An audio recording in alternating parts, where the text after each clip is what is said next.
Untuk anggaran sendiri, tahun 2016 dikatakan tidak bisa lagi mengangkat PNS karena tidak ada anggaran. Ini sebenarnya tetapi masuk tidak dalam APBN 2016. Ya, yang tadi saya cerita yang tadi payung hukum. Jadi secara payung hukum memang sudah selesai seharusnya. Tidak ada celah sama sekali untuk ya, di payung hukum. Kalau amanatnya dari PP 56 sudah selesai.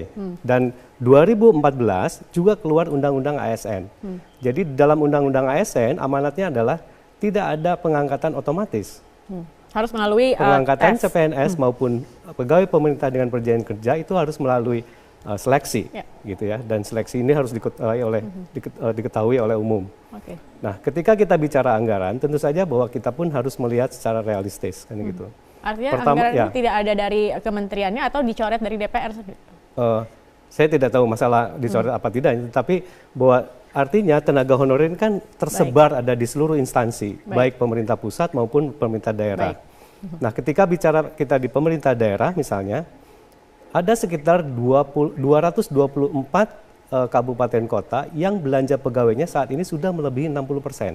Okay. Artinya bahwa kalau juga ini kita katakanlah diisi lagi dengan pegawai-pegawai baru dan lain sebagainya, pastinya akan terus bertambah. Baik Pak, Setiawan saya ingin meminta Setiawan sendiri bagaimana ini Pak? Kebetulan juga kalau tidak salah ini kan juga banyak yang dikatakan bahwa banyak pegawai honorer bodong seperti saat itu juga akhirnya ikut masuk dalam tes CPN ini sendiri. Ya, baik.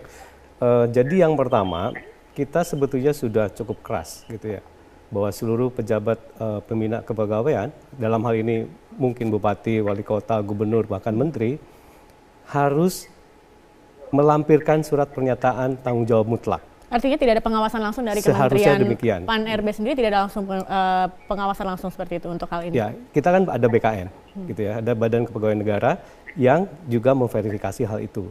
Tetapi ketika pendaftaran dan sampai dengan ujian, bahwa kita memang dalam artian bahwa melihat, mempercayai surat pertanggungjawaban mutlak dari para pengusul tersebut, dalam hal ini bupati, wali kota, gubernur maupun menteri. Baik. Nah, kalau kejadiannya seperti yang tadi Bu Titi, kami juga prihatin. Jadi prihatin dalam hal ini bahwa ini karena ada main-main seperti ini, kemudian disinyalir ada bodong. Tapi Pak Setiawan, prihatin saya tidak cukup. Apa sebenarnya langkah yang bisa dilakukan oleh Kementerian PAN dan RB sendiri?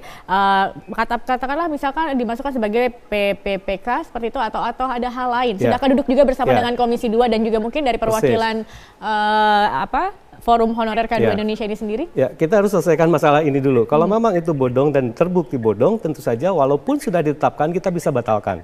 Itu yang pertama harus kita selesaikan. Karena tadi saya sangat sangat prihatin sekali kalau memang ternyata yang diusulkan ini banyak yang bodong yang dilakukan oleh para pejabat pembina kepegawaian. Itu hal satu.